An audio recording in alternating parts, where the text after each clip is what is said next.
आस्था channel पर लोग कथा सुन रहे हैं, फेसबुक यूट्यूब पर आप कथा सुन रहे हो।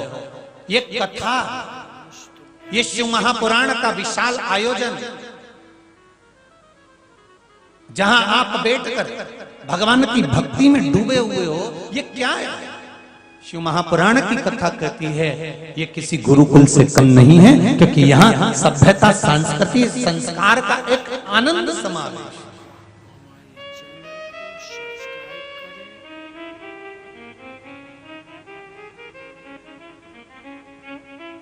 घर में जब टीवी चलती है ना शिव महापुराण के लिए, रायसेन के भी घर घर में चल रही होगी, घर में जब टीवियां चलती हैं कथा के लिए, तो कथा सुनने के लिए भले माँ सुन रही है, भले बूढ़ी दादी सुन रही है, भले बूढ़ा पिता सुन रहा है, बुजुर्ग सुन रहा है, या आपने मोबाइल पर कथा सुन रहे हो तो भले आप सुन रहे हो, पर हो सकता है उस मोबाइल पर जब कथा सुन रहे हो, टीवी पर जब कथा सुन रहे हो, तो उसका थोड़ा सा अंश किसी के कान में चला जाए, थोड़ा सा।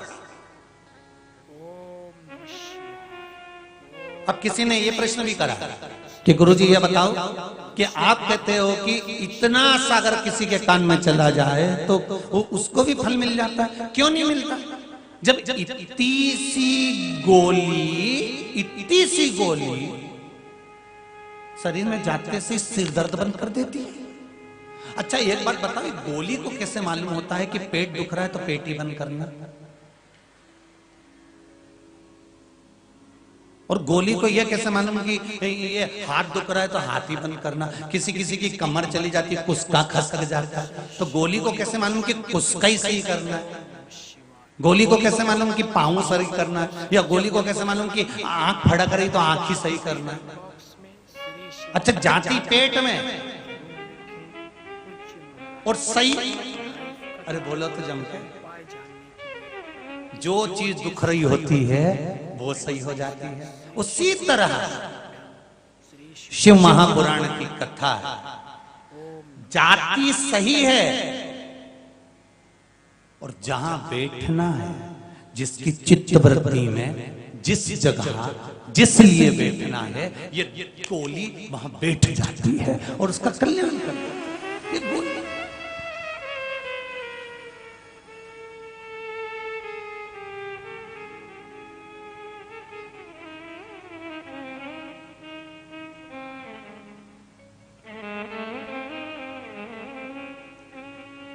और अगर शरीर को सही रखना है, एक डोज में काम नहीं चलेगा। कोरोना महामारी से नई चीज सीख ली है, प्रथम डोज, अरे जम के तो बोलो, दूसरा, फिर तुम लोगों ने वैक्सीन लगवाई कि नहीं लगवाई? जरा हाथ तो उठा के बोलो, सही है, लगवा ली? पक्का? देखना दादा, नहीं तो तुम नहीं लगवा और पड़ोसन को निपटा दो।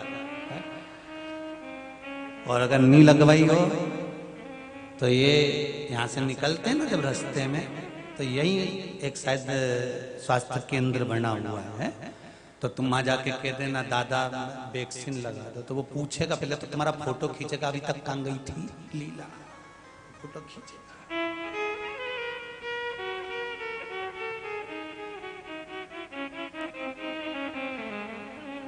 प्रथम डोज, दूसरा डोज, फिर उसका नाम क्या है? हाँ, बूस्टर डोज। बस उसी तरह शिव महापुराण की कथा है। एक बार अगर दिमाग में नहीं बैठे और तुम्हारा मन शंकर की पूजन में नहीं लगे, तो पहला डोज अगर असर नहीं करे तो दूसरा। रायसेन वालों अच्छे से समझ जाना है, डोज, एक डोज असर नहीं करे तो दूसरा, और दूसरा डोज असर नहीं करे तो फिर तीसरा, और 3 डोज में तो कोरोना चीन पहुंच जाएगा, ये पक्का है। और 3 डोज शिव महापुराण की कथा अगर दिल से 2 बार 3 बार सुन ली तो फिर मन दूसरे काम में नहीं लगेगा, फिर मन लगेगा तो शिव की भक्ति में ही लगेगा। फिर दूसरा नहीं लगा कि खानो नहीं भावे मन पीनो नहीं भावे रे, दौड़ दौड़ मन सत्संग ओ में तो शिव की पुजारन ऐसी हो गई रे, सपनों में आवे महारा सांवरिया। पहले कथा में हम थोड़ी थोड़ी देर में हर हर महादेव खिलवाते थे, थोड़ी थोड़ी देर में हम बोलते थे हर हर महादेव। तो जितने लोग वो मोबाइल पे कथा सुनते हैं ना, वो लोग ने पत्र लिखकर भेजा कि गुरुजी आपसे निवेदन है कि आप बोलते हो कि जो हाथ उठा के हर हर महादेव नहीं बोले उसको उठा लीजिए भगवान। जब आप ऐसा बोलते हो ना तो हम गाड़ी चलाते रहते हैं, फिर हमको गाड़ी रोकना पड़ती है और दोनों हाथ उठा करके बोलना पड़ता है हर हर महादेव। तो तुम्हारे ये हर हर महादेव से हम बड़े परेशान हैं। फिर जब से बंद कर दिया कि तुम गाड़ी छोड़ के हर हर महादेव मत बोलो, तुम तो पूरी पूरी कथा सुनो। इसलिए कथा शुरू होती है तब हर हर महादेव बोलते हैं और एंड होती है, विराम होता है तब बोलते हैं, जिससे तुम्हें गाड़ी चलाने में दिक्कत नहीं आती, क्योंकि तुम्हारा हेडफोन लगा रहता है और तुम गाड़ी पे सुनते रहते हो शिव महापुराण की कथा चलते चलते सुनते। और जैसे ही हमने बोला दीन बंधु दयालु दया कीजिए, जो दोनों हाथ उठा के हर हर महादेव नहीं बोले उसको उठा लीजिए, तो तुम्हें गाड़ी खड़ी करना पड़ता है कि भगवान उठा लिया तो अपन तो भैया गाड़ी खड़ी करो और दोनों हाथ से। तो शिव आराधना एक बार में काम नहीं चले, दूसरी बार सुनो, दूसरी बार में काम नहीं चले, तीसरी बार सुनो। पर शंकर की कथा प्रतिदिन अगर मौका मिल जाए तो रात्रि को नींद नहीं आए तो आधे घंटे चालू कर ऑनलाइन फिर श्रवण कर लीजिए, जीवन में उतार लीजिए। शिव तत्व हमारे भीतर होना चाहिए, शंकर तत्व हमारे भीतर होगा। पृथ्वी आकाश अग्नि वायु ये सारे तत्व जब हमारे भीतर समाहित हैं तो हम शिव से क्यों दूर हो जाए।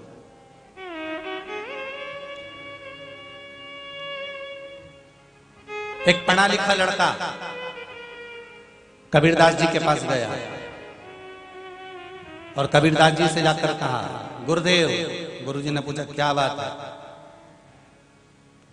मैं इतना पढ़ लिख गया, मुझ में इतनी विद्वत्ता है, मैं इतना विद्वान हूं, मैं इतना ज्ञानवान हूं गुरुदेव।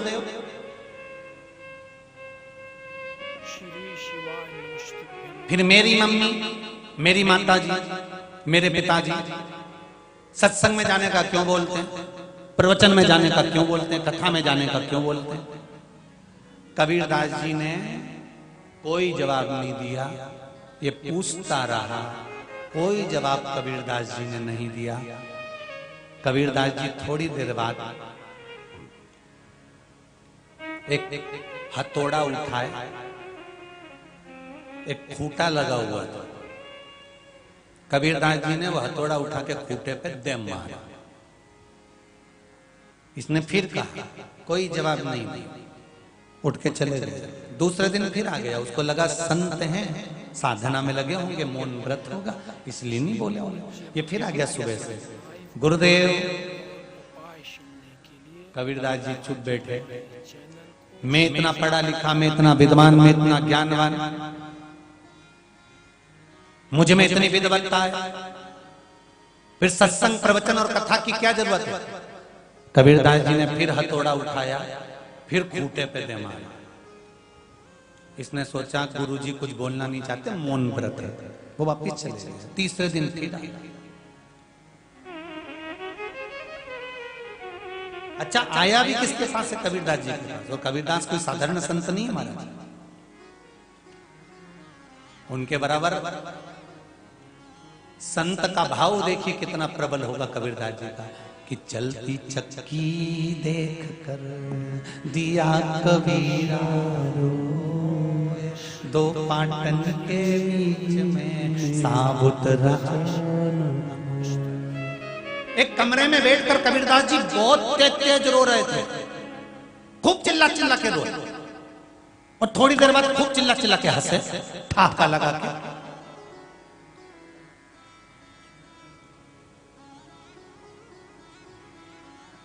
कबीरा रो भी रहे हैं और कबीरा हंस भी रहे हैं, और जितने लोग इनके घर के अंदर झांक के देख रहे थे सब सोच रहे हैं ये तो पागल हो गया कबीरदास। बताओ, थोड़ी देर में रोता है, थोड़ी देर में हंसता। कोई ने पूछा कबीरदास जी से, क्यों रो रहे हो? कबीरदास जी बोले, चलती चक्की देख कर अरे दिया कबीरा तो पाटन के बीच में साबुत रहा। कबीरदास जी बोल रहे हैं, ये दो मैंने चक्की को चलते हुए देखा है। तो गांव के लोगों ने पूछा, जिंदगी में कभी चक्की नहीं देखी? कबीरदास जी बोले, देखी तो बहुत थी, पर आज जैसी देखी वैसी नहीं देखी। कभी कभी ज्ञान प्राप्त करने का कोई मुहूर्त नहीं होता, कभी कभी ज्ञान अपने आप आ जाता है। तुम रोज चलती हुई चक्की देख रहे हो तो तुम्हें ज्ञान नहीं आया, और कबीरदास जी रोज देखते हो, आज ज्ञान प्राप्त हो गया। हो जाता है कभी कभी अचानक ज्ञान प्राप्त हो जाता है।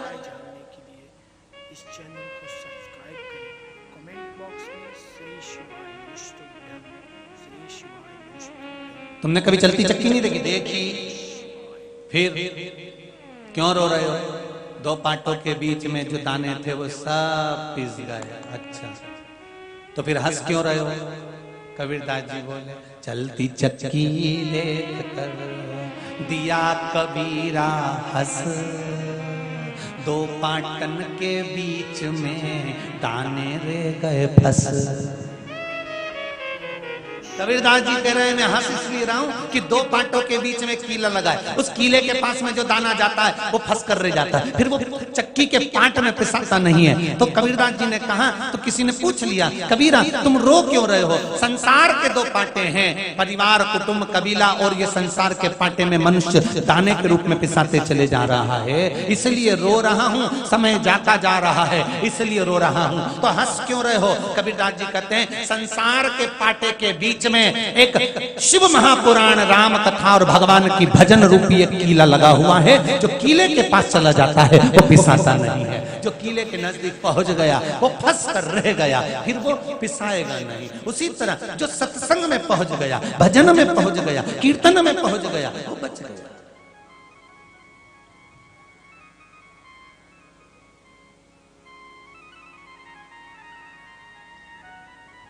कितनी तारीख को कथा समापन होगी? जम के बोलो।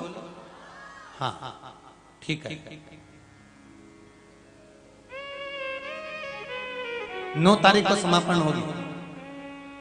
10 तारीख को 2 बजे से 5 बजे तक आप क्या क्या करते हो? कितना मोबाइल पे झूठ बोलते हो, कितना किसी को अपशब्द कहते हो, कितना क्रोध आता है, कितना आड़ा टेढ़ा बोलते हो। 2 बजे से 5 बजे तक 7 दिन का हिसाब लगा कर रखना। 7 दिन कथा सुनिए ना, तो 7 दिन का हिसाब लगाना। फिर भगवान को धन्यवाद देना कि कम से कम मैं कथा में जाकर बैठ जाती थी तो मेरा मुंडा तो बंद रहता था। कथा में जाकर बैठ जाती थी तो झूठ तो नहीं बोलती थी, कथा में जाकर बैठ जाती थी तो पाप तो नहीं करती थी, कथा में जाकर बैठ जाती थी तो मूड अपसेट तो नहीं रहता था, कथा में जाकर बैठ जाती थी तो डिप्रेशन में तो नहीं जाती थी, कथा में जाकर बैठ जाती थी तो मैं किसी को आड़ा टेढ़ा तो नहीं बोलती थी, कथा में जाकर बैठ जाती थी तो झूठ प्रपंच तो नहीं करती थी। कम से कम मेरे भोलेनाथ ने नवरात्रि के 7 दिन मेरे 3 घंटा भगवान की भक्ति में लगा दिया, इससे बढ़कर कुछ नहीं। 10 तारीख से 7 दिन का हिसाब लगा कर रखना कि 3 घंटे में तुम कितना मोबाइल पे झूठ बोलते हो, कितना आड़ा टेढ़ा बोलते हो, सब्जी बगारने के समय पर कितना मुंडा सड़ाते हो, रोटी का आटा उसनते समय तुम कितना गुस्सा निकालते हो। वो तो तुम्हारा बस नहीं चले कि आटे की जगह तुम किन कित्तों को मसल दो।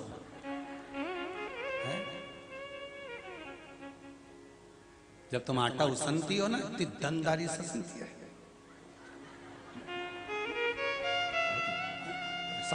जिंदगी पूरी नरक हो गई इनके चलते, यहाँ लाके पटक दिया, मेरी जिंदगी खराब कर दी, यही खाई जा रही है, हमारे पूरी जिंदगी नाश कर दी, हमारा जीवन बर्बाद कर दिया। देखा और वो समझ रहा कई रोटी बनी दादा पूरी जिंदगी। अब जो आटा उसना, की जो रोटी बनी और जी ने खाई, फिर उन्हें शाम तक क्या लड़ाई, क्या जोरदार। फिर देखिए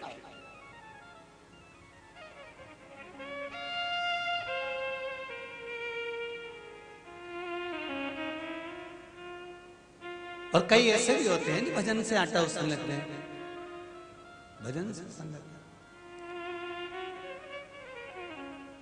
अरे भक्ति का आटा लिया श्रद्धा का पानी, भक्ति का आटा लिया श्रद्धा का पानी, कीर्तन का नमक डाला माने उसान, कीर्तन का नमक डाला माने उसान।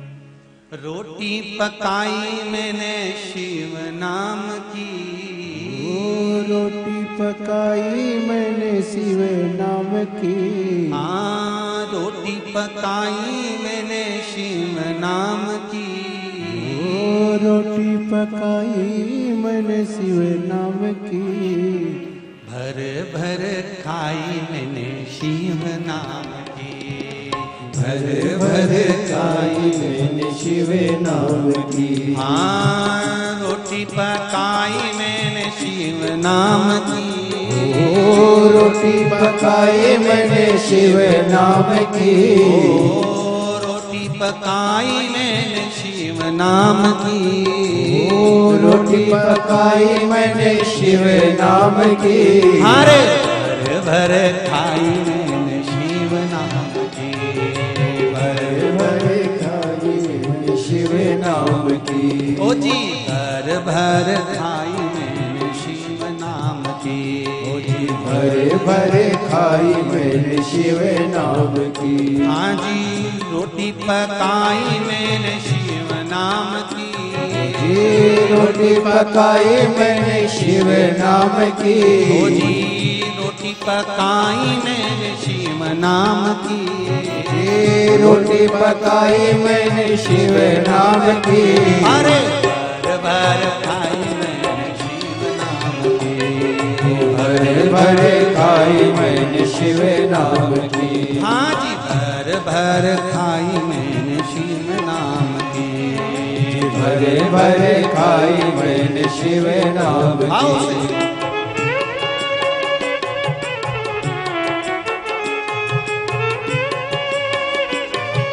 बोले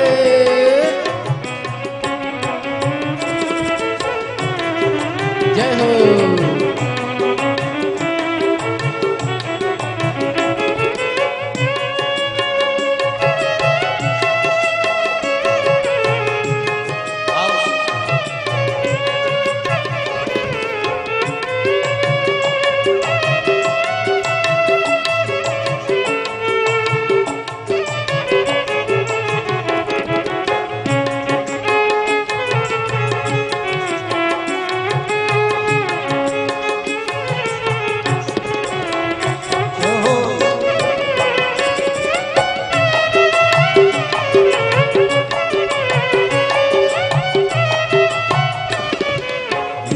रोटी को बेटे ने खाया, इस रोटी को बेटे ने खाया। बेटे ने खाया मेरी बेटी ने खाया, बेटे ने खाया मेरी बेटी ने खाया। बेटे ने खा के राम नाम गाया है, बेटे ने खा के राम नाम गाया है।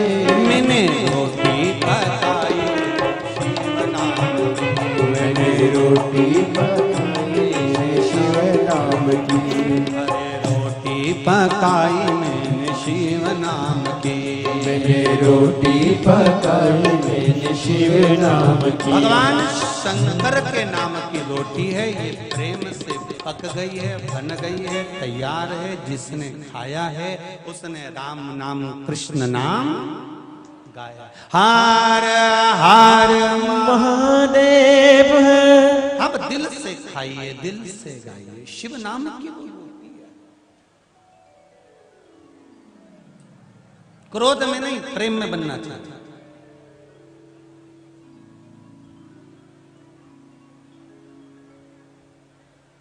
जो खाए वो प्रभु का नाम जम के तो बोलो गाय, जो खाए वो प्रभु का नाम। वो कबीर दास जी के पास फिर पूज्य महाराज जी का लाइव कथा कि चलती चक्की देख कर अरे दिया कबीरा रो। दो पाटन के बीच में दाने रह गए बस।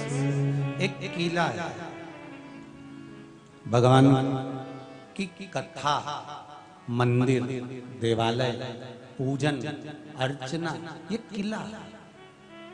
उस किले के पास जो चला जाता है फिर वो पिसाता नहीं। श्री शिवाय नमस्तुभ्यं, श्री शिवाय नमस्तुभ्यं, श्री शिवाय नमस्तुभ्यं, श्री शिवाय नमस्तुभ्यं। इस किले के पास जाकर बैठ जाओ, पिसाओगे नहीं। 3 घंटा कम से कम पाप तो नहीं होगा, 3 घंटा झूठ तो नहीं निकलेगा, 3 घंटा हमारे शरीर से कोई गलत काम तो नहीं होगा। 3 घंटा अगर होगा तो भगवान का भजन होगा। घर में अगर 3 घंटा शिव महापुराण की कथा टीवी पर चल रही है, मोबाइल पर चल रही है, तो जितने लोग मोबाइल पर सुनते हैं, टीवी पर सुनते हैं, उनको भी धन्यवाद दूंगा। कम से कम 3 घंटा शरीर से पाप तो नहीं होता, अच्छा ही काम।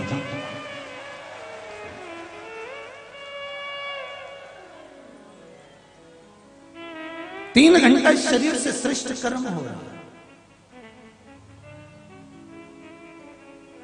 फिर पूछा,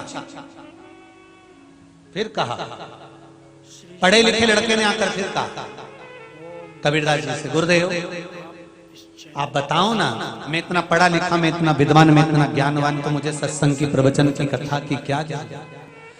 कबीरदास जी ने फिर हथौड़ा उठाया, फिर दे मारा। अब की बात, कबीरदास जी के हथौड़े को पकड़ा पुत्र ने, उस लड़के ने कहा, गुरुजी कुछ तो बोलो, क्यों इस पर हथौड़ा रोज रोज मारते हो।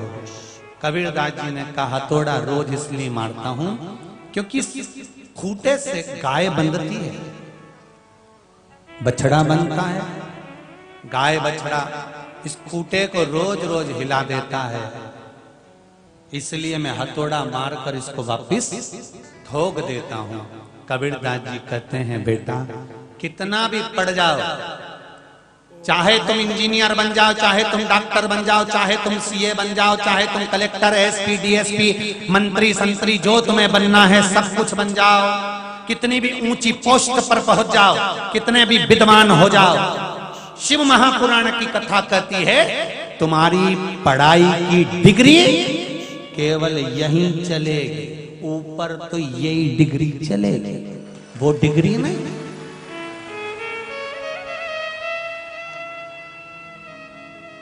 इंजीनियर की डिग्री लेके ऊपर चले जाओ, कितना सुंदर संवाद है। एक विद्वान पंडित जी, बहुत विद्वान, मर गए, ऊपर गए,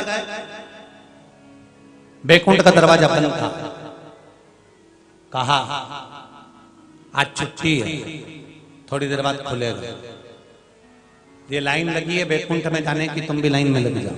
पंडित जी भी लाइन में लगे। पंडित जी जिस लाइन में लगे थे उसी लाइन में आगे एक भैया केप लगा के, जीन्स पहन के, वो भी फटी 2-4 जगह से, और चाबी का किरिंग घुमाता हुआ खड़ा हुआ था, उसके आगे और 2-4 खड़े हुए थे। पंडित जी ने मन में सोचा, बताओ कैसे कैसे लोग बैकुंठ आ जाते हैं, इनको तो नरक की लाइन में लगना चाहिए, बैकुंठ में क्या कर रहा है। दूसरे दिन दरवाजा खुला, एक एक व्यक्ति को अंदर लिया गया, बैकुंठ में आइए, तुम कौन, हम ये, ठीक है जाओ, वो कमरे में जाकर रहना चालू कर दो, वहां पर डनलप का गद्दा बिछा है, आराम से भोजन आएगा, खाओ। जो टोपी पहना था, फटा हुआ जीन्स पहना हुआ था, चाबी घुमा रहा था, वो अंदर आया, तुम कौन, मैं गाड़ी का ड्राइवर। अच्छा, सामने एक वीआईपी रूम बना है, गोल्डन रूम, वीआईपी रूम है, सोफा मोफा सब लगा है, डनलप के गद्दे लगे हैं, दासियां तुम्हारे लिए चांदी की थाली में खाना लेकर आएंगी, भोजन आराम से खाओ, एसी लगा हुआ है, खूब चैन की जिंदगी जियो, बैकुंठ में आराम से रहो। थोड़ी देर बाद पंडित जी आए। तुम कौन? हम पंडित जी हैं, कथा करते हैं, पृथ्वी पर हमने खूब कथा करी। अच्छा, सामने वो झोपड़ा दिख रहा है घास वाला, वो झोपड़े में चले जाओ, चक्की रखी है, आटा पीसना, भोजन बनाना, सब्जी रखी है, बनाना और खाना। पंडित जी बोले ये कहां की तरीका है?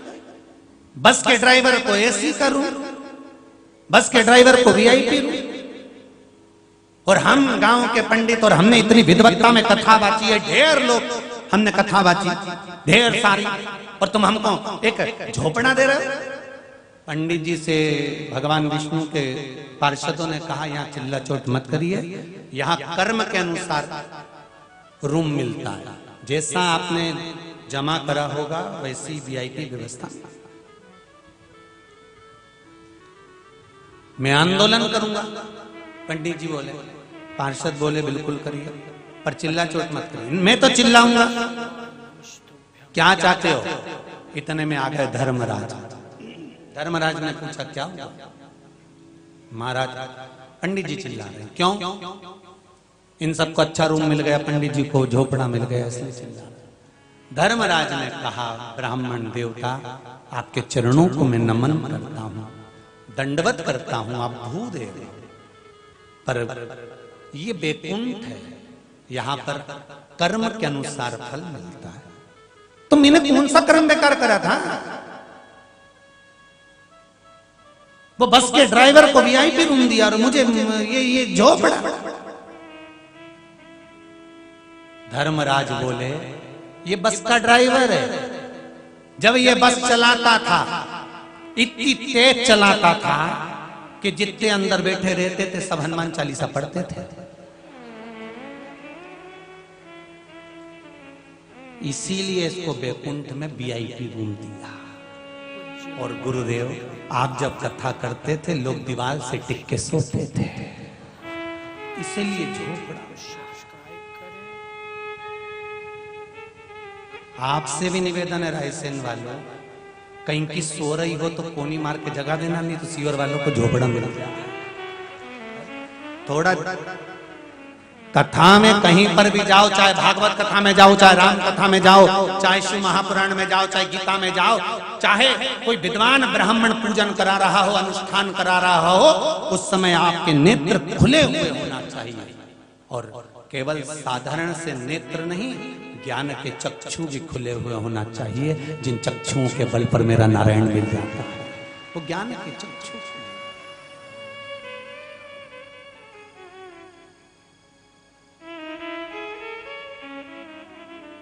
कीला इसलिए हथौड़े को मार रहे हैं, तो वो लड़का पूछ रहा है क्यों? इसलिए मारा जा रहा है क्योंकि ये गाय बैल इससे बंधते हैं, बछड़े बनते हैं, इस खूंटे को ढीला कर देते हैं, मैं हथौड़े से इसको फिर ठोक देता हूँ। उसी तरह तुम कितने भी पढ़ जाओ, कितने भी लिख जाओ, कितने भी विद्वान हो जाओ, चाहे तुम किसी की भी डिग्री लेकर आ जाओ, ये डिग्री तुम्हारी केवल भूलोक पर काम आएगी, मृत्युलोक पर काम आएगी, वो डिग्री केवल तुम्हारी यही काम आएगी। पर ऊपर जो डिग्री काम आएगी, तो यहाँ कबीरदास जी कहते हैं मैं कीले को बार बार ठोक रहा हूं, उसका कारण है कि संत सत्संग में आने वाले को इसलिए ठोकता है, हृदय में कथा को इसलिए बिठा देता है कि तुम्हारी डिग्री यहां तक की है, बाकी की डिग्री ये वहां काम आने वाली है। सत्संग वहां काम आएगा, भजन वहां काम आएगा, कीर्तन वहां काम आएगा, स्मरण वहां काम आएगा। इसलिए शिव पुराण कहती है शंकर को दिया गया समय, शंकर को दिया गया धन, शंकर को दी गई श्वास, शंकर को दिया गया समर्पण। कहाँ काम आता है ये व्यक्ति को मालूम नहीं पड़ता। जब उसके जीवन में थोड़ा सा कष्ट आता है, दुख आती है, बीमारी आती है, तकलीफ पड़ जाती है, तब शिव का सत्संग जो तुमने किया है वो तुम्हारे सामने आकर खड़ा हो जाता है। वो सत्संग एक पत्र में है,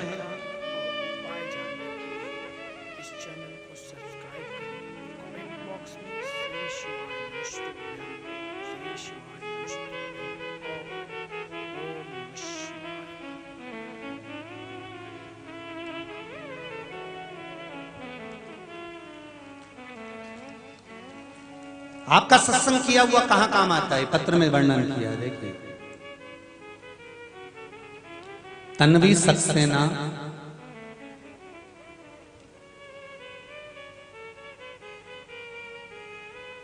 उम्र 11 वर्ष, विदिशा, सिविल लाइन विदिशा से हूं। कहीं बैठे हैं आप ही हैं बाबू?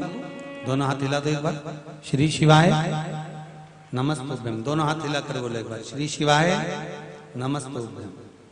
तन्वी जी, आपने लिखा है, मेरी बुआ के सीने में एक गठान हो गई थी।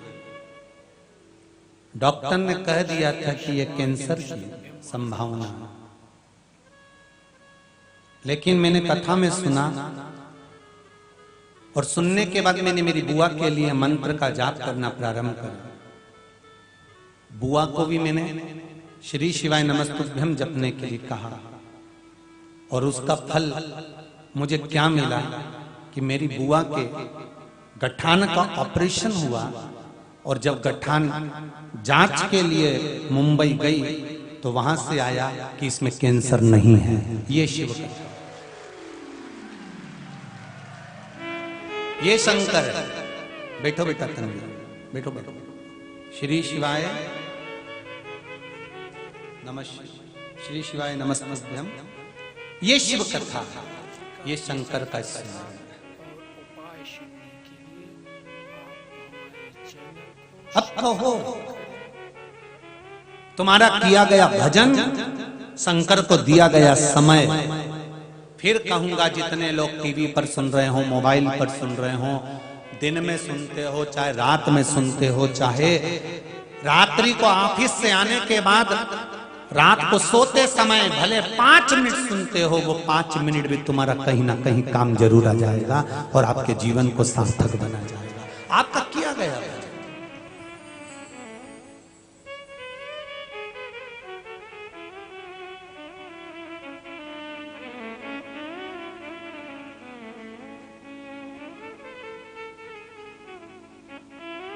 ये वो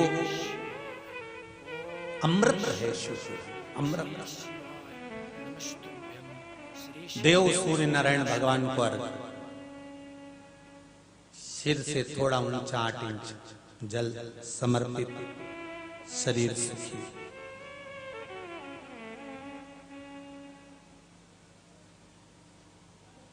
करो जब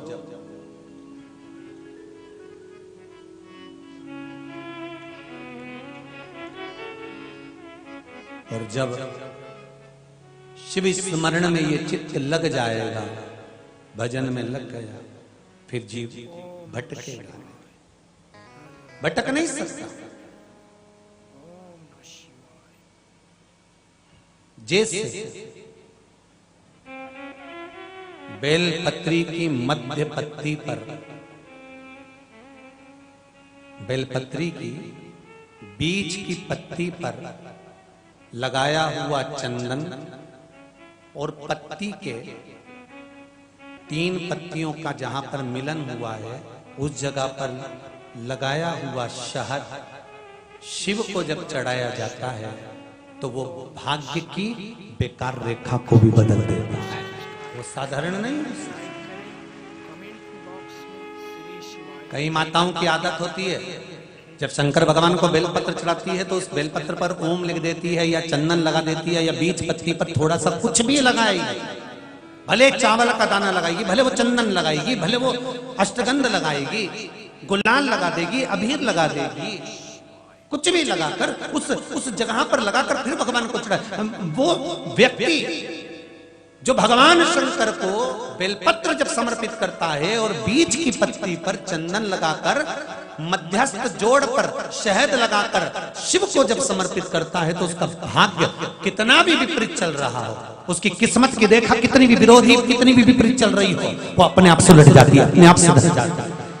उसको सुधारने के लिए कोई दूसरा नहीं आता। आप अपनी किस्मत को संवार सकते हो, आप अपनी किस्मत को संवारने में देरी नहीं कर सकते, आप स्वयं संवार सकते।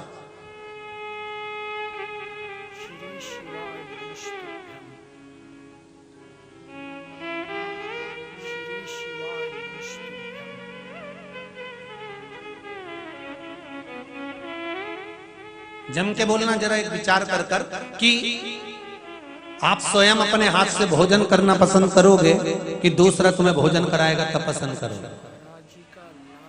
अपने हाथ से करना पसंद करोगे ना?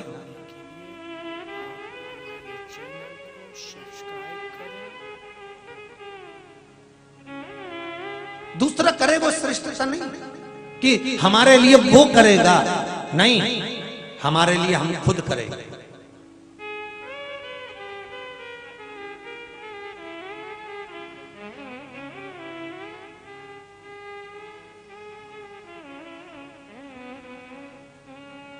अरे भाई, खुद के कपड़े की बटन खुद लगाओ ना, खुद लगाओ। खुद के शर्ट की बटन स्वयं लगाओ। उसी तरह ये शरीर भगवान ने पूरा दिया। बटन कुर्ते की और शर्ट की दूसरा कब लगाता है? जब तुम्हारे, बोलते जाओ जरा, हाथ नहीं हो, या आप पलंग पर पड़े हो, या शरीर बेकार हो गया, शिथिल हो गया, तब कोई दूसरा आपके कपड़े की बटन लगाए। और आपका शरीर अच्छा है तो आप अपने शरीर की खुद कपड़े की बटन लगा सकते हो। उसी तरह तुम्हारे मरने के बाद तुम्हारे घर के बच्चे तुम्हारे निमित्त दान करें, उससे अच्छा है अपने जीते जी इस कुर्ते की बटन लगा लो। इस जीते जी शरीर से दान, पुण्य, भजन, कीर्तन, स्मरण, संकीर्तन करते चलो।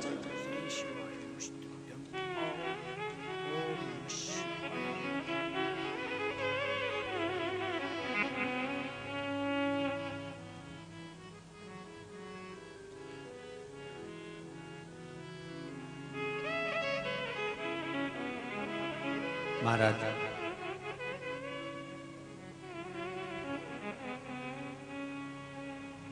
इस शरीर से स्मरण करते चलो, इसके सिवाय कोई साधन।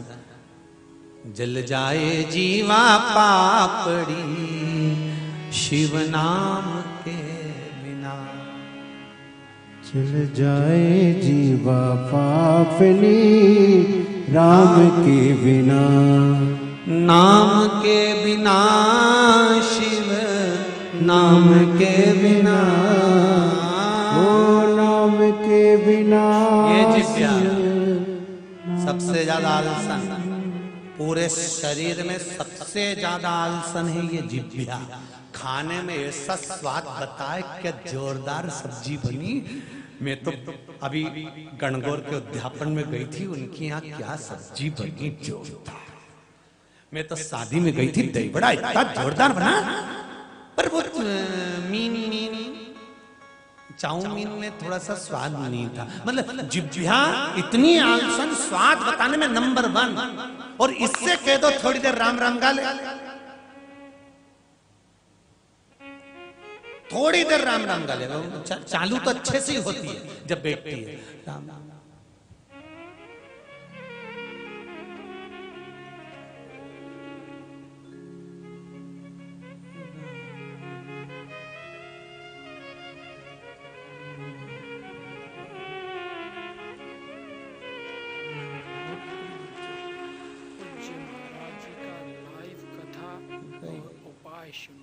बोल मेरी जीवा हरि हरि, 10-10 भोजन पान करे, राम नाम में मरी मरी। बोल मेरी जीवा हरि हरि, अभी भी नहीं बोली जीवा कि मरी मरी। हरि गई। और कोई भजन करते करते सो जाए और उसको कोई जगह दे, उठ सो रही है, तो फिर ऐसे ऐसे क्या कर रही है? भगवान भाग रिया था तो बुला ली। सोने का तो काम ही नहीं है।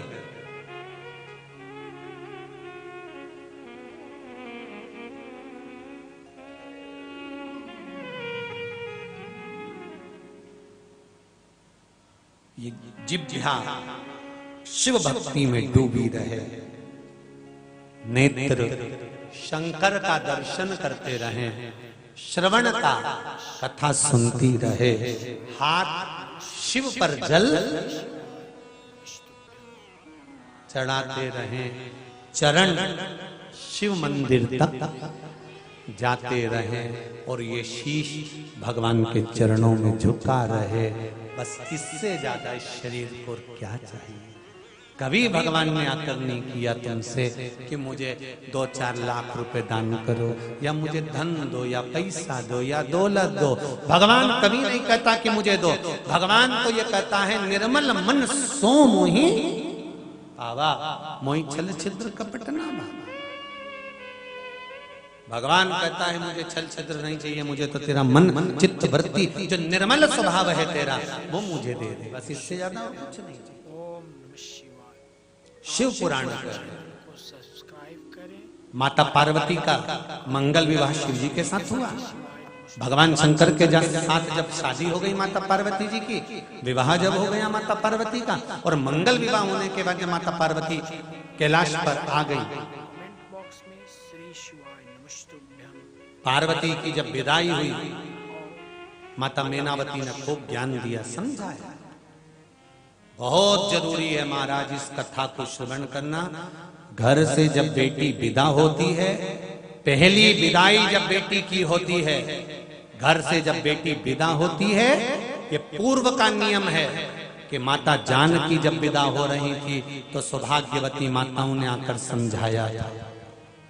पार्वती मैया जब विदा होती हैं तब बहुत सारी सखियां आकर पार्वती जी को ज्ञान देती हैं। बहुत जरूरी है। बेटी जब विदा हो तब बेटी को संस्कार देना, ज्ञान देना। बेटा, जिस घर में विवाह कर कर जा रही हो वो घर तुम्हारा है।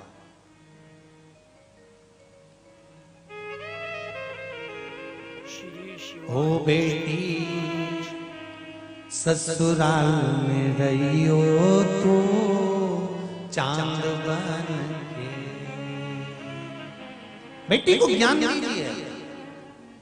ओ बेटी, ससुराल में रही हो तो चांद बन के।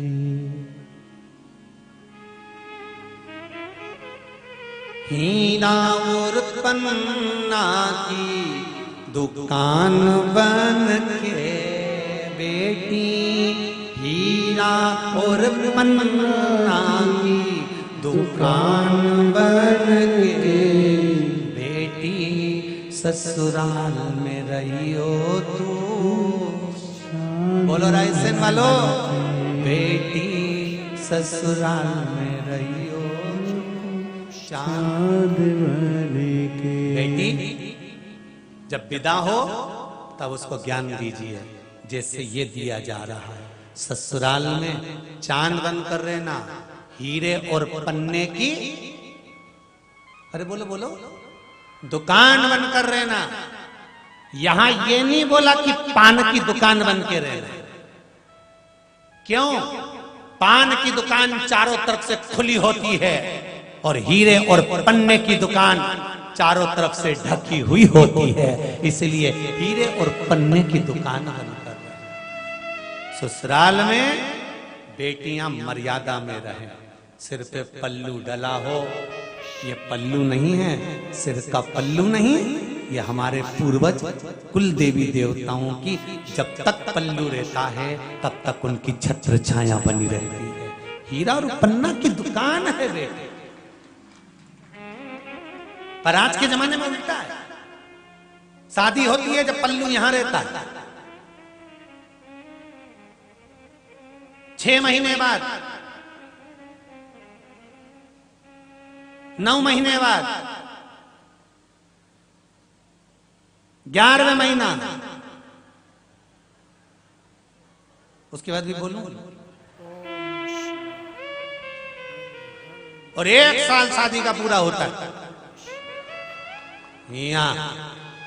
अब घर में जो बुजुर्ग महिलाएं होती है ना, बुजुर्ग माताएं होती हैं, वो पल्लू ले लेती है। पर जगदम्बा इसको पल्लू लेने में ना जाने क्या होता। और फिर ये पल्लू कब रहती है? जब घर में कोई बुढ़ा बुढ़ी मरे ना, जब डोकरा डोकरी मरे न, कहीं बब्बा ने अम्मा गई, तब ये इतना पल्लू, फिर इतना सारा पल्लू करे। और फिर जब रोए ऐसी धाड़ धाड़ के रोए कि लोगों को भी दर्द आए रे, कैसी रो रही बेचारी, कैसी।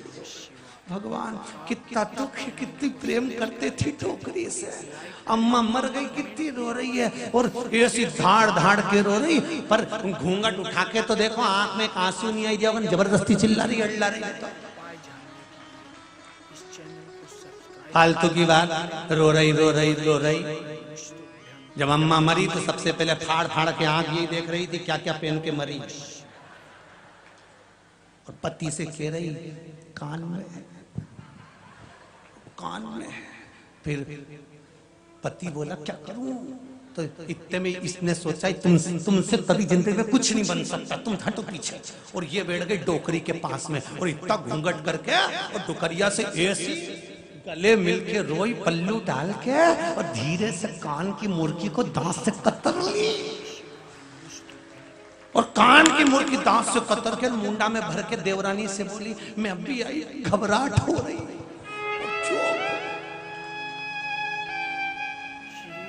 और मुर्गी ले जाई अलमारी में धर दी, और अंदर से पीछे से कह रही ले जाओ। डोकरी भी ऊपर से देख के कह रही, रात को फ्रिज में पानी पीने नी फ्रिज पे बैठी ना, तो मेरा नाम भी कमलाबाई। और जैसे उठी पानी पीने, और कमला बैठी बाल खोल के। जो बाल खोल के बैठी तो घबरा के अम्मा अम्मा। तो इतने पति बोला तुम्हारी अम्मा? नहीं तुम्हारी। कहाँ है? फ्रिज पे। तो अम्मा तो चली गई थी, वापिस आ गई। पति बोला सोने की मुर्गी तेरे पास ही, तेरे पास। अब उधर ले, तुमने तो ली ली रायसेन वालों, नीनी।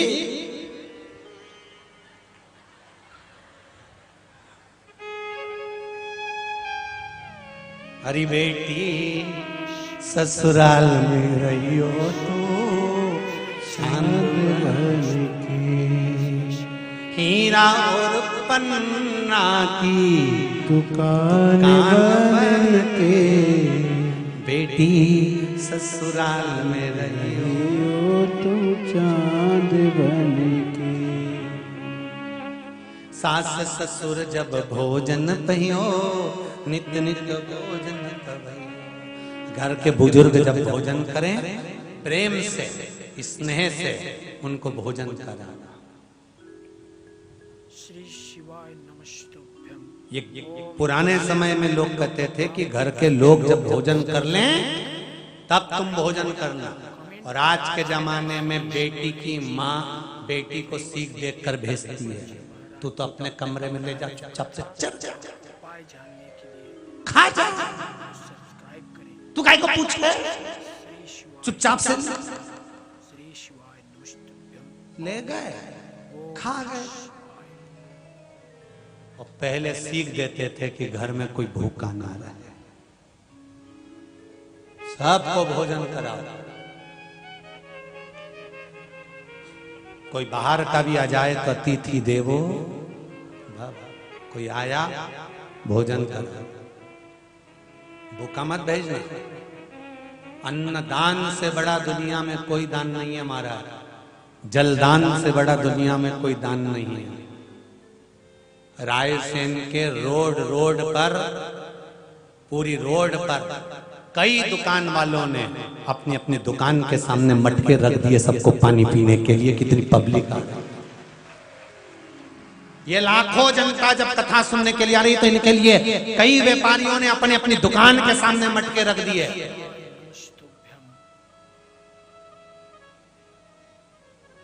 कोई ने मिल्टन भर भर कर रख दिए पानी के, कोई ने मटके भर के रख दिए पानी के, कोई ने नल लगा दिए पानी के कि इतनी भरचक गर्मी में जहां 42 और 43 डिग्री टेम्परेचर है, उस टेम्परेचर में लोग अपना अपना घर छोड़कर इस दशहरा मैदान में लाखों लाखों लोग शिव महापुराण की कथा सुनने आ रहे हैं। पानी की व्यवस्था करी है रायसेन के इन लोगों ने, जिन्होंने करी है उनके लिए एक बार जोरदार ताली बजाओ।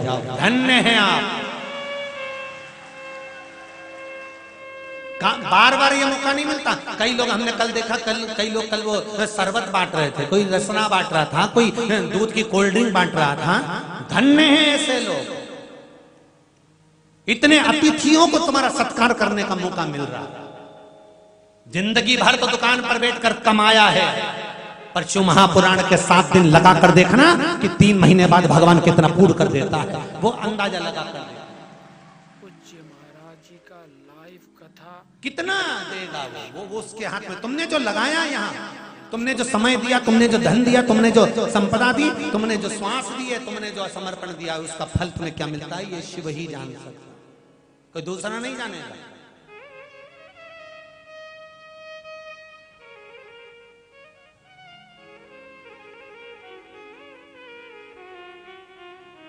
तीन घंटे आप लोग यहाँ बैठे हुए हो, आपने शंकर को ये 3 घंटा दिया है, खाली नहीं जाएगा।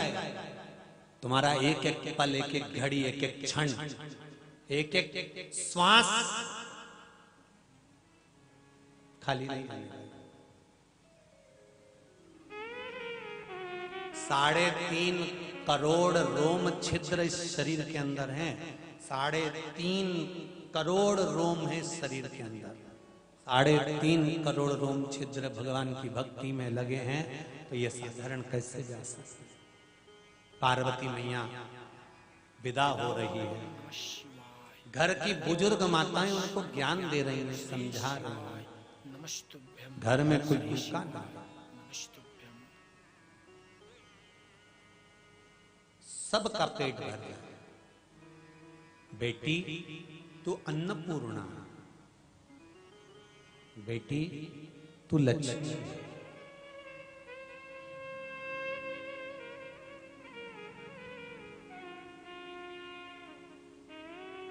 एक निवेदन करूंगा, मायके से जो बेटी अपने ससुराल आती है, ससुराल में भी सास ससुर परिवार बुरा नहीं होता। बुरा होता श्री शिवाय नमस्तुभ्यं। तो तेरी शादी में अपने जेवर तोड़वाकर सास चढ़ावे में उसकी हैसियत नहीं थी तो भी मंगलसूत्र बनवाकर चढ़वा देती है। कोई साधारण नहीं, पूज्य महाराज जी कोई सास ससुर परिवार बुरा नहीं होता, और ना बहू बुरी है, ना सास बुरी है, ना मायके वाले बुरे हैं, ना ससुराल वाले बुरे हैं। बुरा तो हमको परिवार के लोग जब लगते हैं जब हमारी बुद्धि में बुराई भरा जाती है, हमारी चित्त वृत्ति में जब अहंकार भर जाता है, अभिमान भर जाता है, अहम आ जाता है, तब हमें बुरा लगने लगता है।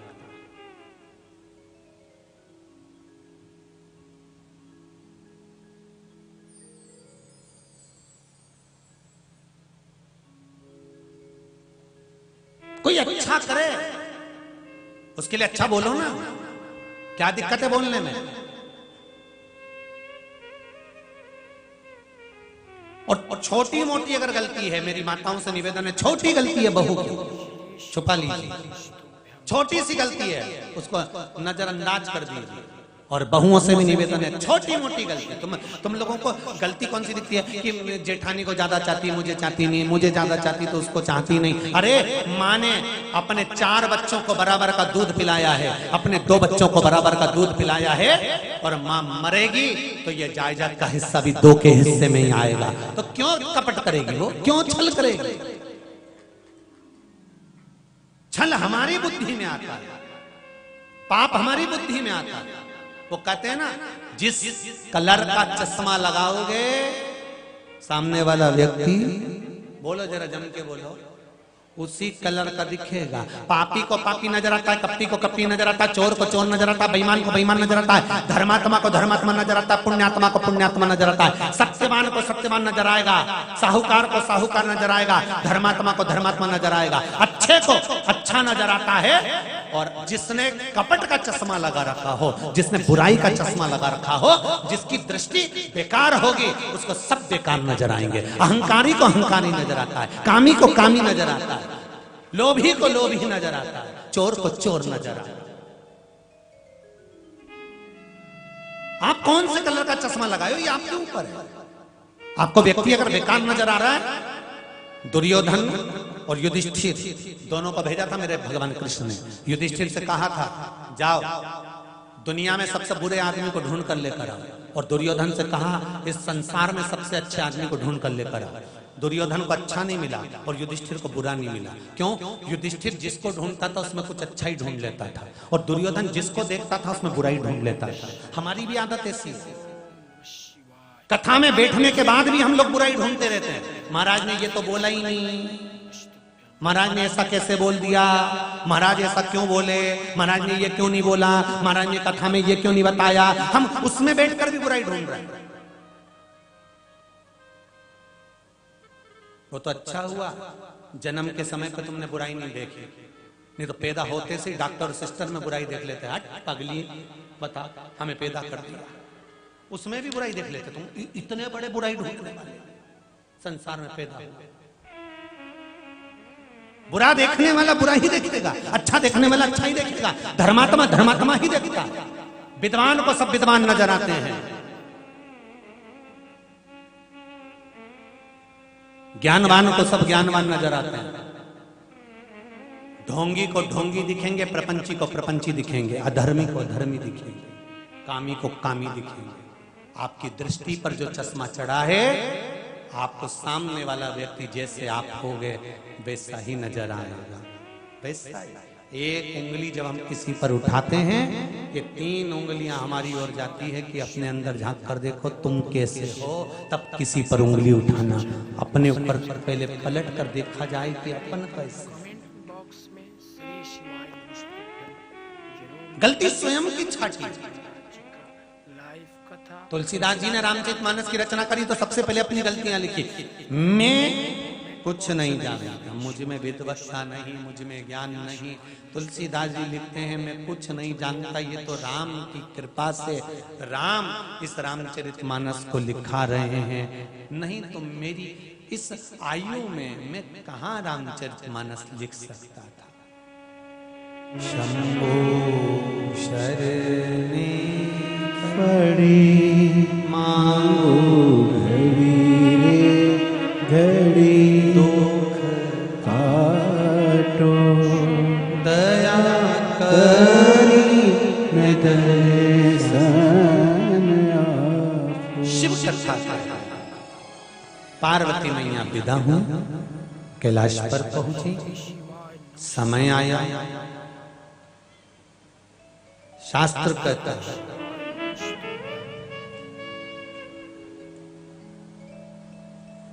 शिव तत्व कह रहा है,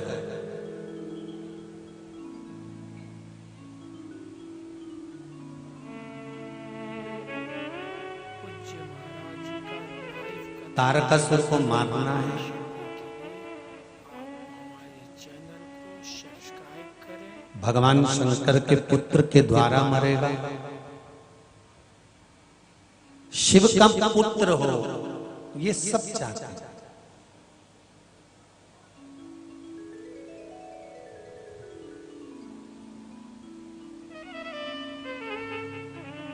जितना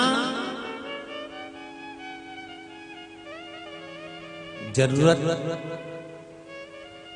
तारकासुर को मारने के लिए शंकर भगवान के पुत्र की है,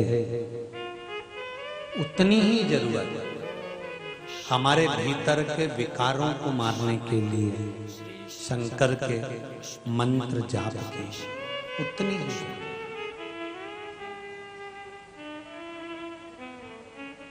थोड़ा ध्यान दीजिएगा।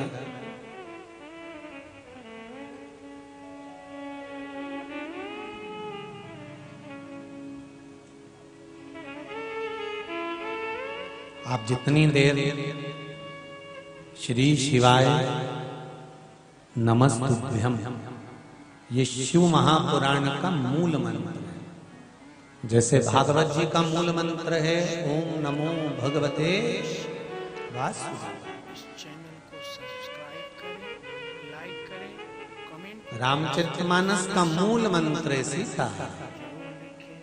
पूज्य महाराज जी का लाइव कथा और उपाय जानने के सुबह सुबह लिए इस चैनल को सब्सक्राइब करें। रायसेन की श्री शिवाय नमस्तुभ्यं, गलियों में श्री शिवाय नमस्तुभ्यं। और ब्रह्म मुहूर्त में कीर्तन करते हुए कई युवान लोग माताएं सीताराम सीताराम सीताराम सीताराम करते हुए निकलते हैं। उनके सीताराम का शब्द आपके कानों में पड़ता है और आप सवेरे आंख खोलते हो, इससे बड़ा क्या सौभाग्य होगा रायसेन की धरा का। प्रभात फेरी सवेरे रोज निकलती रायसेन कि अभी निकल रही है, रोज निकलती है ना प्रतिदिन। सीताराम सीताराम सीताराम करते करते करते करते कितने किस्मत वाले हो जी। घर जाके नजर उतरवा लेना आज तुम्हारे, इतने भाग्यशाली हो आप।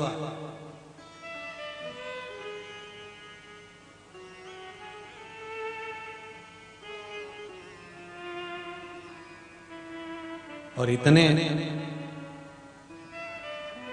भाग्य लेकर आप पैदा हुए हो, ये भाग्यशाली हो आप, रायसेन की धरा पर आए हो जहां भगवान शंकर चारों तरफ और बीच में सुबह सुबह ब्रह्म मुहूर्त में सीताराम सीताराम सीताराम की धुन इन कानों में पड़ती है, जीवन सार्थक होता है।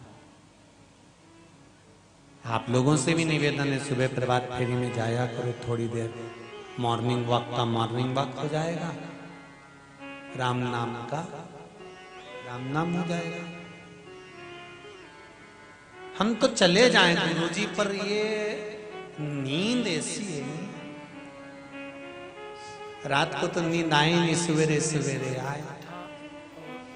हम बहुत मन बनाते हैं जाने का, पर करे क्या। देखो जाने का मन नहीं भी होगा तो भी मन बना, क्योंकि ऐसे तो तुम्हारे जाने का मन ऊपर का भी नहीं होगा, फिर भी भगवान जबरदस्ती तो ले जाएगा ना कि चल हो गया टाइम, तुम कितना ही बहाना बना लो, थोड़ी देर रुक जाओ, अभी वो दुकान पे से नहीं आए, उनको रोटी खिला दूं फिर चलूंगी। अगर यमराज से पहचान होगी, हो सकता है तुम्हारी रिश्तेदारी अच्छी हो तो रुक भी जाए, ठीक है अजान दे भेरू को रोटी वोटी खा दे। भेरुआ भी गया, रोटी भी खा ली, फिर यमराज बोला चल बिमला चल। बिमला बोली बस बच्चे आ जाए 5 बजे स्कूल से, कपड़ा मपड़ा उतार के उनको रोटी जिमा दो, चलो ठीक है। और थोड़ी देर 5 बच्चे भी आ गए, फिर बोला चल।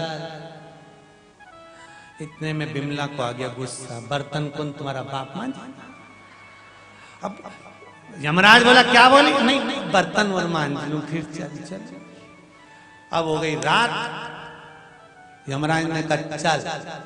बिमला सिर पे पल्लू लेके बोली हमारे घर की बहू बेटियां रात को कहीं नहीं जाती है, तू तैयार। अब यमराज बोले फिर किसको ले जाऊं। बिमला बोली मेरी पड़ोसन से बहुत अच्छी बनती है, उसको मैं नहीं जाऊं। अरे भाई श्री शिवाय नमस्तुभ्यं, ओम नमः शिवाय। आप इस सज धज के जिस दिन मौत की सहजादी आएगी, न सोना काम आएगा न चांदी काम, कुछ नहीं काम आएगा, सब पड़ा की पड़ा रह जाएगा, जीव चले जाएगा। यमराज से आंखें मल मल के होगी, थोड़ी सी देर और छोड़ दे, वंस मोर, एक बार और छोड़ दे। यमराज बोले चले कि दो चूक, काय के लिए जाना चाहती वापिस? वापिस क्यों जन्म लेना चाहती? वापिस क्यों जाना चाहती? फिर यमराज से कहेगी मैंने लाल कलर की साड़ी में अभी पीको लगवाई थी, वो नहीं पहनी है, एक बार और मेरे को छोड़ दे। यमराज ने फिर दो धड़के दिया, चल। इतने दिन से अलमारी में साड़ी रखी थी, सियोर वाला महाराज चिल्ला चिल्ला के कह रहा था पहन ले पहन ले। अमरनाथ सेवा समिति ने 7 दिन की शिव पुराण रखी कि बदल बदल के पहन ले। अब नहीं पहने तो मैं क्या करूं, पड़ी रही।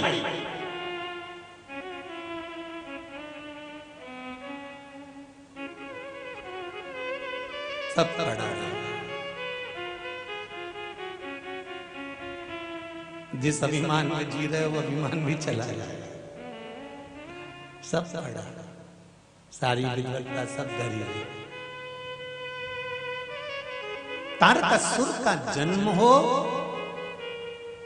और वो कार्तिकेय का जन्म हो और वो तारकासुर का संहार करे, शिव पुराण कहती है। उसी तरह जब हम किसी मंत्र का जाप करते हैं, चाहे भागवत का मूल मंत्र हो, रामचरितमानस का मूल मंत्र हो, शिव महापुराण का मूल मंत्र हो, जिस मंत्र का हम जाप करते हैं उस मंत्र के बल से हमारे भीतर का जो तारकासुर है, अहंकार, काम, लोभ, आसक्ति, वासना, तृष्णा, ये सब समाप्त हो जाता है उसके जन्म से।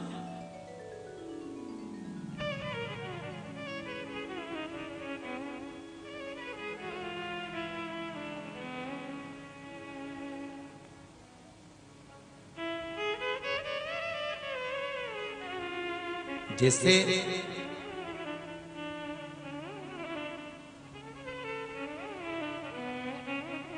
धतूरा शंकर भगवान को चढ़ाने पर व्यक्ति की मनवांछित फल पूर्णता होती है। धतूरा चढ़ा देने के बाद कुछ चावल के दाने, अक्षत के दाने उस धतूरे पर छोड़ देने से घर में आ रही हुई बांधा, रोग, कोई समस्या, कोई तकलीफ, मात्र धतूरा आपने शंकर भगवान को चढ़ाया और उस पर थोड़े से आखे दाने चावल के, टूटे हुए नहीं सेगे दाने उस धतूरे पर चढ़ा दिए हैं शिवलिंग के ऊपर, हमारे घर में आने वाली बाधाएं, रोग, तकलीफ, दुख घर से कोसों दूर हो जाता है। घर तक नहीं,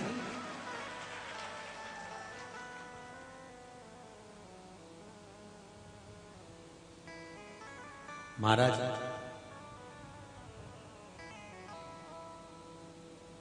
राहु जिसने मंथन के समय पर अमृत पी लिया था, शीश कट्टा राहु बन गया, धड़ केतु हो गया। एक दिन राहु की पत्नी सिम्मी देवी ने, राहु की धर्म पत्नी सिम्मी देवी ने एक दिन राहु से प्रश्न किया। बड़ा सुंदर संवाद है, ध्यान दीजिएगा शिव महापुराण के इस पावन संवाद।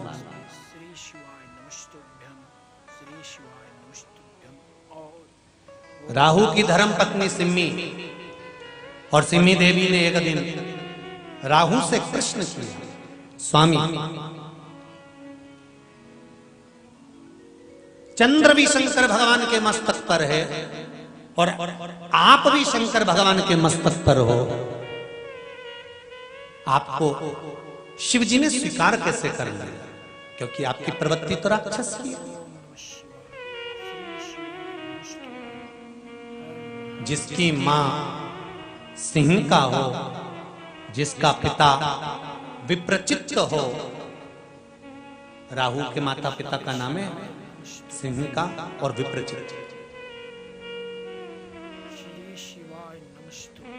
जिसका पिता विप्रचित्त हो और वो विप्रचित्त जो असुरों का राजा हो, जिसमें आसुर प्रवृत्ति भी प्रबलता की हो,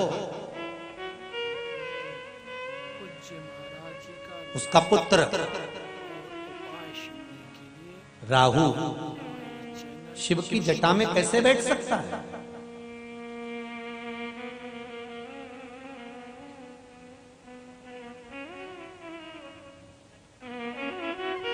आज राहु की धर्म पत्नी सिम्मी देवी पूछ रही है, कभी कभी आपको भी ये प्रश्न अपने पति से पूछ लेना चाहिए कि तुम ये कमा किसके लिए रहे हो? सवेरे 8 बजे से जाकर रात को 10 बजे दुकान पर से आते हो, किसके लिए कमा रहे हो? पति कहेगा मैं अपनी पत्नी और बच्चों के लिए कमा रही हूं।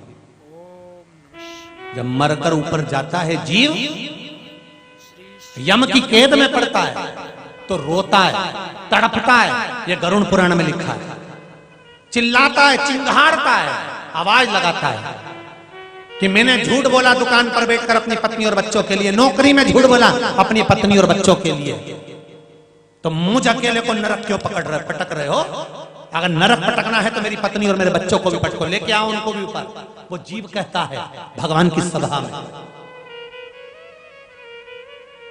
तो यमराज कहते हैं सुनो, झूठ तुमने बोला, कपट तुमने करा, बेईमानी तुमने करी, छल तुमने करा, तो भोगोगे भी तुम। पत्नी और बच्चे नहीं भोगते, भोगना तुम्हें पड़ता। ये इनने बच्चा कभी अपने माँ बाप से नहीं कहता कि पापा मेरी पढ़ाई के लिए तुम चोरी करना या छल करना या बेईमानी करना या कपट करना। पत्नी कभी अपने पति से नहीं कहती कि तुम चोरी करके लाओ, छल करके लाओ, बेईमानी करके लाओ, कपट करके लाओ। वो नहीं चाहती कि मेरा पत्नी चोर बने, वो नहीं चाहती कि मेरा पति कपटी बने, बेईमान बने। वो कभी नहीं कहती कि तुम चोरी करो। तूने अपनी मर्जी से चोरी करी, अपनी मर्जी से छल करा, अपनी मर्जी से प्रपंच करा, अपनी मर्जी से बेईमानी करी, तो भोग तुझे ही पड़ना पड़ेगा, कोई दूसरा नहीं भोगेगा। इसलिए पत्नी का फर्ज है, और पत्नी का नहीं, धर्म पत्नी का फर्ज है। पत्नी तो पति को पतन के रास्ते ले जाती है, पत्नी तो पति को सिनेमा घर ले जाती है, पत्नी पति को मायके ले जाती है। केवल धर्म पत्नी ही एक ऐसी होती है जो पति को शिव महापुराण तक लाती है। तो यह फर्ज धर्म पत्नी का। धर्म पत्नी को चाहिए कि अपने पति से कहे जितना कमा रहे हो दुकान पर बैठकर कहीं सत्कर्म करने का मौका मिल जाए, कहीं दान करने का मौका मिल जाए, कहीं राष्ट्र हित में, सनातन हित में, धर्म हित में कहीं थोड़ा सा मौका मिल जाए तो तुम्हारी कमाई का एक अंश उसमें लगा देना। तुम्हारे हाथों से कर कर चलो, ऊपर जवाब तुम्हें देना है। जवाब देने के लिए हम नहीं आएंगे, जवाब तुम्हें देना है। सिम्मी देवी ने प्रश्न कर दिया राहु से। राहु की पत्नी सिम्मी देवी बड़ी चतुर थी, बड़ी विद्वान थी।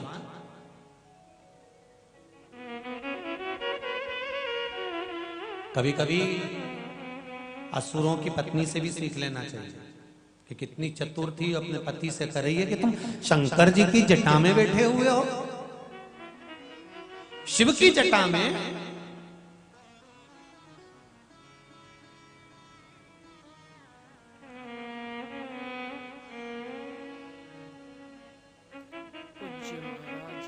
महाराज शंकर भगवान का शिवलिंग जो है ना, शंकर जी का जो शिवलिंग है, इसमें सब बैठे हुए हैं।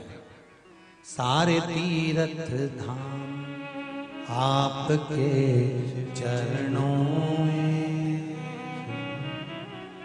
हे भोलेनाथ प्रणाम आपके चरणों में। सब इसमें समाया है, सब कुछ इसमें बया है। सिम्मी देवी ने प्रश्न किया, आप शिव की जटा में कैसे पहुंचे?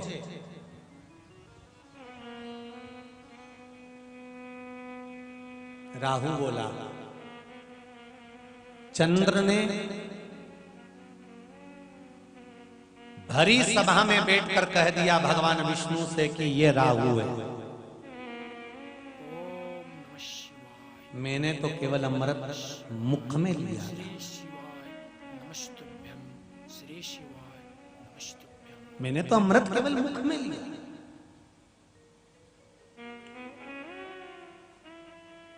और चंद्र ने कह दिया कि ये राहु है। भगवान नारायण ने सुदर्शन उठाकर मेरा शीश काट दिया। मेरा ऊपर का भाग राहु हो गया, नीचे का भाग केतु बन गया।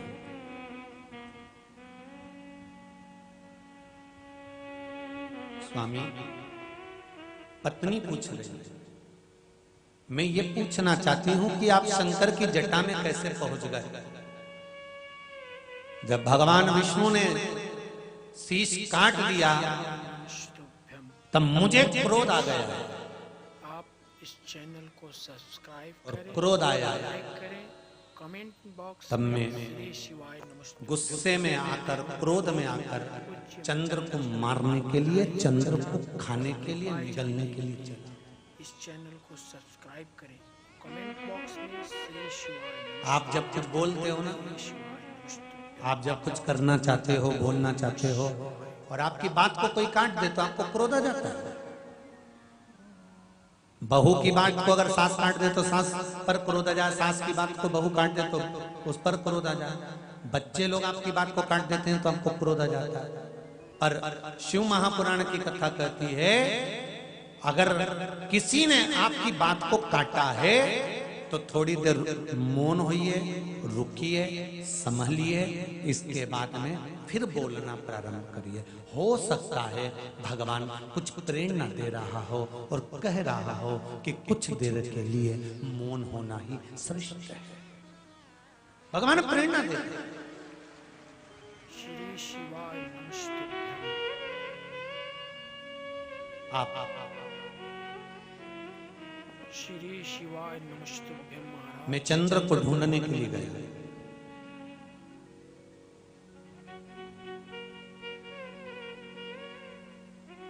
चंद्रमा भागता भागता भागता भागता भगवान शंकर के पास पहुंच गया।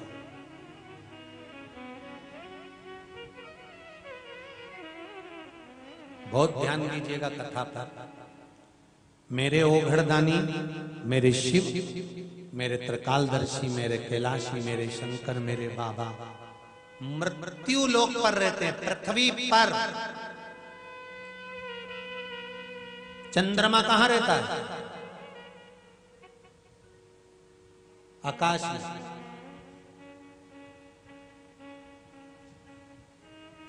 पूज्य महाराज जी का लाइव कथा और उपाय जब चंद्रमा पर भी ग्रास आता है तब चंद्रमा दौड़कर पृथ्वी की छांव में आ जाता है और भगवान शंकर से निवेदन करता है कि आप मुझे बचाइए।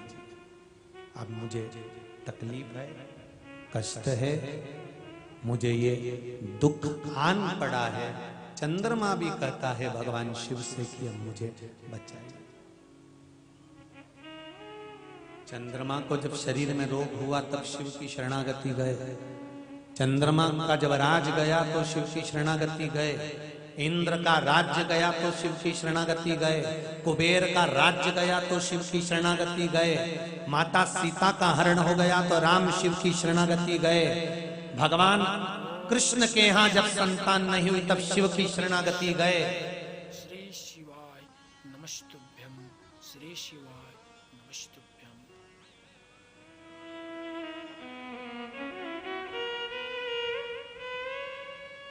एक एक चरित्र कह रहा है कि शंकर की शरणागति के बिना देवता भी चढ़ाई नहीं कर पाए।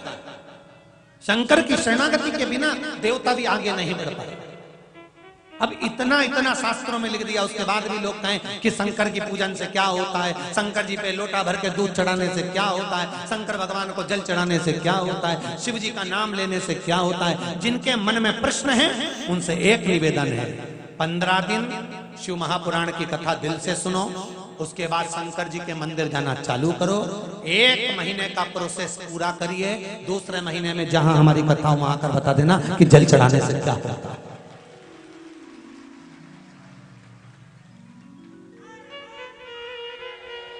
आप करो तो शिव की आराधना।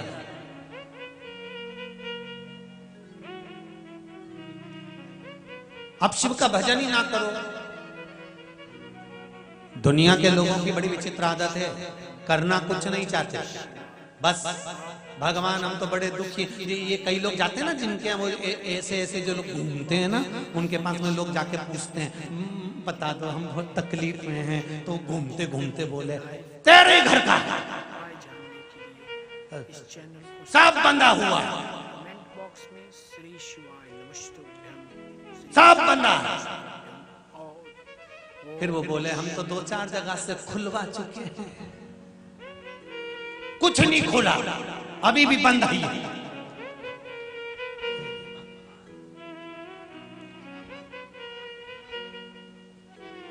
और जिनके आर्या हो और जो नरियल लेकर गई थी तुम, वही नरियल उनके पांव पे दोष दिया तो फिर जो शरीर में आर्या था ना लग गई, तो क्या अभी तो आ रहे थे, अब कहां चले? फिर निवेदन है, सनातन धर्म के अंतर्गत ढोंग, प्रपंच, छल, बेईमानी, कपट या गलत काम मेरे शंकर को नहीं सुहाता। शिव जी के पास में ये ढोंग प्रपंच नहीं चलता।